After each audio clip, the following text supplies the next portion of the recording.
देखो, आज अगर आप हमारे मार्केट्स की बात करो तो सबसे पहले हम यहाँ पे हमारा मार्केट्स देख लेते हैं कि अभी हमारे मार्केट्स और हमारे इंडेक्स क्या परफॉर्म कर रहे हैं और आज के दिन बेसिकली हुआ क्या है। अब अब देखो, निफ्टी 50 की बात करो तो मोर देन 1% से ज्यादा डाउन है। बट आज सबसे ज्यादा वीक कौन है? सबसे ज्यादा वीक है आज बैंकिंग सेक्टर। 2% से ज्यादा की गिरावट है ऊपर के लेवल से। Right. Small and mid cap में भर भर के सेलिंग जो है वो हो रही है। अब देखो, यहां पे मैं आपको बता देता हूं कि जो भी स्टॉक्स के फंडामेंटल्स अच्छे नहीं है या जिस भी कंपनी ने अपनी अर्निंग्स, जो Q2 की अर्निंग्स उसकी अच्छी नहीं आई है, राइट, वो स्टॉक्स में भारी भरकम वो सब स्टॉक्स की जम के पिटाई हो रही है यहाँ पे। और ऑब्वियसली क्या होता है पता है, एक जब बुल मार्केट होता है ना, तब एक बबल होता है कि सारे स्टॉक्स, कुछ के फंडामेंटल्स अच्छे हैं कुछ के नहीं है, फिर भी वो चलेंगे। राइट। बट जब बेयर मार्केट आता है ना, तभी पता चलता है कि कौन कौन से जो स्टॉक्स थे जो रियली में जिसके फंडामेंटल स्ट्रॉन्ग्स हैं और जिसका मैनेजमेंट अच्छा है, जिसका बिजनेस मॉडल अच्छा है और जिसमें जेन्युइन इन्वेस्टर्स जो है उसका ट्रस्ट है, वो अभी भी इन्वेस्टेड है, वैसे स्टॉक्स ही टिकेंगे मार्केट्स में। बाकी सारे स्टॉक्स जो है वो ऊपर के लेवल से 30-30 40-40% गिर जाएंगे एंड वापस वो कभी नहीं आएंगे अपने हाई के पास। राइट। तो स्मॉल मिड कैप में बहुत बड़ी करेक्शन आ रही है, तो अभी जो सेलिंग भी है ना वो स्मॉल एंड मिड कैप में ही आ रही है मेनली, अगर आप देखो, और बैंकिंग सेक्टर में। अब यहाँ पे मेरे पोर्टफोलियो की थोड़ी बहुत बात करेंगे। देखो, मेरा टोटल अभी जो इस अकाउंट का portfolio that is 132 lakh rupees something है, ठीक है। अब मैं आज इसको आपको समझाता हूं कि मेनली मैंने इन्वेस्टमेंट जो कराई हुई है वो लिक्विड बीज में। अब लिक्विड बीज बेसिकली क्या है?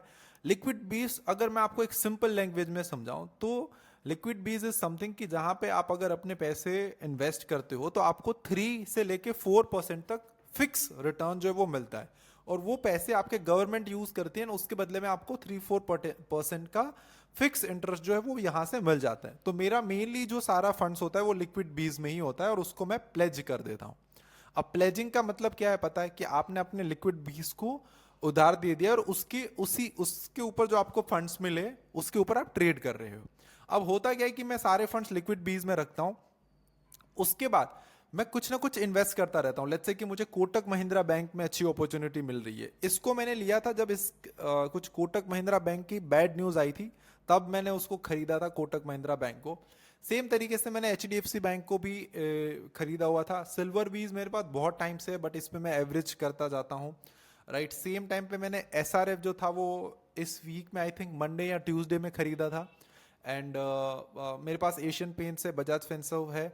अब देखो, ये जो सारे स्टॉक्स मैंने अभी अपने पोर्टफोलियो में लिए हैं, अगर आप इसको ध्यान से देखो तो मार्केट जो है वो 7-8% से ज्यादा डाउन है, लोगों के पोर्टफोलियोज भी डाउन है, बट स्टिल मेरे पोर्टफोलियोज में मुझे पता है कि जब मार्केट बुल रन में भी थी तब मेरा 16% का रिटर्न था, मेरा सिर्फ 2% का रिटर्न कम हुआ है।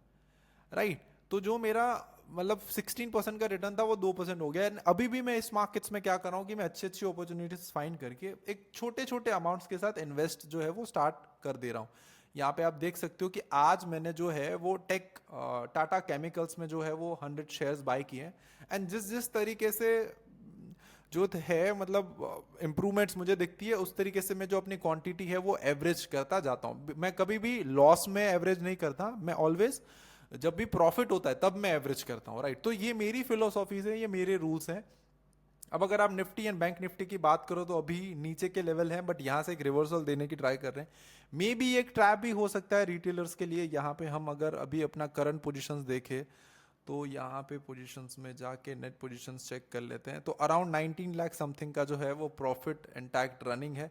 ये एक टाइम पे अभी 23-24 लाख रुपीस भी हो गया था, बट इट्स डिपेंड्स कि मार्केट बेसिकली ऊपर जाएगा तो ऑब्वियसली मुझे जो है वो 2-3 लाख रुपए प्लस माइनस कभी भी दिखा सकते हैं, बिकॉज इसमें क्वांटिटी बहुत बड़ी है, मतलब आप ये मान के चलो। अब देखो, मैं टाटा केमिकल्स में मैंने आज क्यों इन्वेस्ट किया, उसके पीछे का भी मैं आपको रीजन बताता हूँ। मैं यहाँ पे पहले टाटा केमिकल्स का चार्ट एंड फंडामेंटल जो है वो आप सभी लोगों के साथ शेयर करता हूँ, तो आपको ज्यादा समझ में आएगा। अब देखो, मैं सबसे पहले क्या देखता हूँ कोई भी स्टॉक्स में, कि जब से वो आया है तब से लेके पहले आप देखो कि स्टॉक कितना बढ़ चुका है। अब आप देखो, टाटा केमिकल सबसे पहले अराउंड अराउंड 30-40 रुपीज की प्राइस के ऊपर जो था उसका IPO के साथ, मतलब वो आया था। उसके बाद आज जो है वो 1000 रुपए पे चल रहा है। अब मैं ये देखता हूं कि अभी उस पे कंसोलिडेट हो रहा है कि नहीं हो रहा है। तो देखो ऊपर के लेवल के पास कंसोलिडेट हो रहा है with a good volumes, and same time पे मैं उसके फंडामेंटल्स भी चेक करता हूं। तो यहां पे आप क्लियरली देख सकते हो, तो यहां पे आप अगर फंडामेंटल्स भी देखो तो क्वार्टर ऑन क्वार्टर बेसिस पे कुछ ना कुछ जो है वो इंप्रूवमेंट्स हो रही है। यहां पे देखो मार्च 24 पे ईपीएस जो था वो डाउन था, mainly as a momentum trader मैं ये देखता हूं। मैं बहुत डीप में फंडामेंटल्स भी नहीं चेक करता, but as a momentum trader मैं थोड़े बहुत नंबर जो है वो पॉजिटिव चेक कर लेता हूं।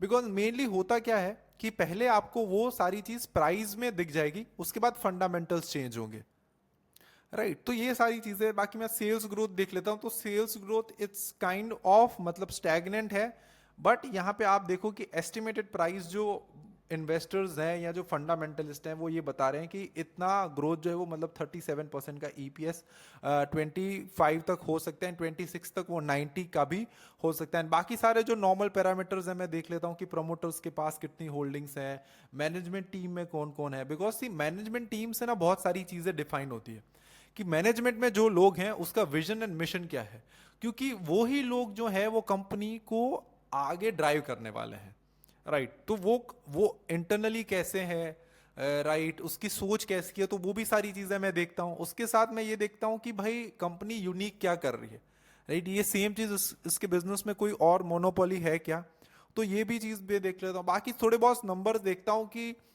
Year on year profit increase हो रहा है कि नहीं हो रहा, year on year sales increase हो रहा है कि नहीं हो रहा है, राइट। कंपनीज की ग्रोथ कितनी है, कंपनीज के पास एसेट्स कितने हैं। वो जब मैं बहुत डीप, जब मुझे बहुत बड़ी क्वांटिटी में बाय करना होता है तब मैं बहुत सारी और भी चीजें देखता हूँ। एंड मैंने आप सभी लोगों के लिए एक लिस्ट भी क्रिएट करी है, यहाँ पे आप देख सकते हो। तो अगर आपको ये सारे स्टॉक्स के ऊपर वीडियो चाहिए एंड आपको इस स्टॉक्स के फंडामेंटल्स के ऊपर भी वीडियो चाहिए कि इस पर्टिकुलर मार्केट्स में, इस फॉलिंग मार्केट्स में हमें कौन कौन से जो अच्छे फंडामेंटल वाले स्टॉक्स हैं जिसपे हमें खुद से इन्वेस्ट करना चाहिए, राइट। तो इसके ऊपर अगर आपको वीडियो चाहिए तो मैं डिटेल में आप सभी लोगों के लिए एक वीडियो भी बनाने वाला हूं। तो आप जितना ज्यादा कमेंट्स करोगे उतना ज्यादा जल्दी जो है वो वीडियो पब्लिश मैं कर दूंगा। जैसे कि मैंने बनाया नहीं, बट मैं बना सकता हूं अगर आप लोगों की डिमांड होगी तो। करंट अभी ये चल रहा है, हमारी पोजीशंस देखो, मेरे अकाउंट्स में कुछ है नहीं, यहां से मार्केट एक रिवर्सल देगा। बेसिकली होता क्या है देखो, ये रिवर्सल क्यों आया है, राइट। देखो ये दो चीज हो सकती है, या तो प्रॉफिट बुकिंग, राइट, कि जितने भी लोगों ने लेट्स से यहां से बेचा, यहां से बेचा, वो हैवी क्वांटिटी में मार्केट प्राइस के ऊपर बेच रहे हैं। अब अगर आपने कोई कॉन्ट्रैक्ट को सेल किया है तो आप उसे, आपको एग्जिट करना है तो क्या करोगे, आपको बाय ही करना पड़ेगा। तो जब आप मार्केट प्राइस के ऊपर बाय करोगे तो भी जो ऐसी ग्रीन कैंडल बन जाएगी, क्योंकि क्वांटिटी जो है वो आपकी बहुत बड़ी है, राइट। तो अगर ये मूव सस्टेन करेगा, राइट, एंड फिर आप समझ लो कि यहां तक वो ब्रेक कर देता है तो बात अलग है, फिर आप ये मान के चल सकते हो कि अब थोड़ी बहुत जो है वो बाइंग आ रही है या ट्रेंड जो है वो थोड़ा बहुत चेंज हो रहा है। बट तब तक इतना ज्यादा कुछ है नहीं। यहाँ पे अभी भी जो मार्केट के ओवरऑल सेंटिमेंट्स है वो बेरिश साइड के ऊपर ही है, राइट। एंड आपको देखो ऐसे मार्केट्स में आपको बहुत अपॉर्चुनिटी मिलती है, राइट, इन्वेस्टमेंट्स करने की, राइट, ट्रेडिंग करने की, सब कुछ। मेरी मेनली निफ्टी और बैंक निफ्टी में दोनों में सेल साइड की पोजीशंस हैं, और वो आपको पता ही है कि किस प्राइस से कहाँ से हमने ली है। यहाँ से हमने अराउंड अराउंड जो है वो बैंक निफ्टी में अपनी पोजीशन जो है वो एग्जीक्यूट करी थी। निफ्टी में बहुत दूर से ही हमने अपनी पोजीशंस बना ली थी। सो आई होप आपको आज का जो वीडियो है वो पसंद आया होगा, एंड कुछ ना कुछ नई इंटरेस्टिंग चीजें आपने यहाँ से सीखी होगी। देखो लाइव मार्केट्स में भी मैं आप सब लोगों को ज्यादा इंपॉर्टेंस दे रहा हूँ, क्यों, क्योंकि अभी मैंने एक पर्पस बना लिया, एक मिशन बना लिया कि मुझे कम से कम इंडिया का जो भी ट्रेडर है ना उसको सिस्टमैटिक ट्रेडिंग के बारे में, प्रोफेशनल व्यू ऑफ ट्रेडिंग के बारे में सिखाना है।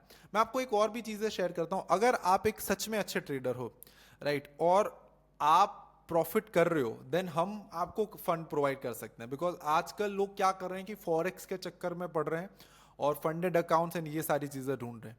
बट अगर आप रियल में एक अच्छे ट्रेडर हो, प्रॉफिटेबल हो, आप हमें हमारा डेटा जो है वो मेल के थ्रू शेयर कर सकते हो। हम आपको फंड्स प्रोवाइड करेंगे, मिनिमम हम आपको फंड्स प्रोवाइड करेंगे 50 लाख रुपीज से स्टार्ट करेंगे। जैसे आप ट्रेडर हो वो इंक्रीज हो सकता है up to 25 CR as well. So if you have a genuine trading skills na, then we give you money, don't worry about that, because my goal is to help as much trader as I can, right। तो वही मैं कर रहा हूँ, उसी mission के ऊपर मैं निकला हुआ हूँ, और मेरे से जितना हो सकता है मैं उतना हेल्प करने की ट्राई करूंगा। आई होप जो मेरे वीडियोस हैं उससे आपको कुछ ना कुछ वैल्यू मिल रही होगी, कुछ ना कुछ आप चीज़ें सीख रहे होंगे। एंड लास्ट में ये कहना चाहूँगा कि thank you so much for watching, thank you so much for learning, keep learning, keep growing and keep making money from the stock market. Thank you so much, bye bye.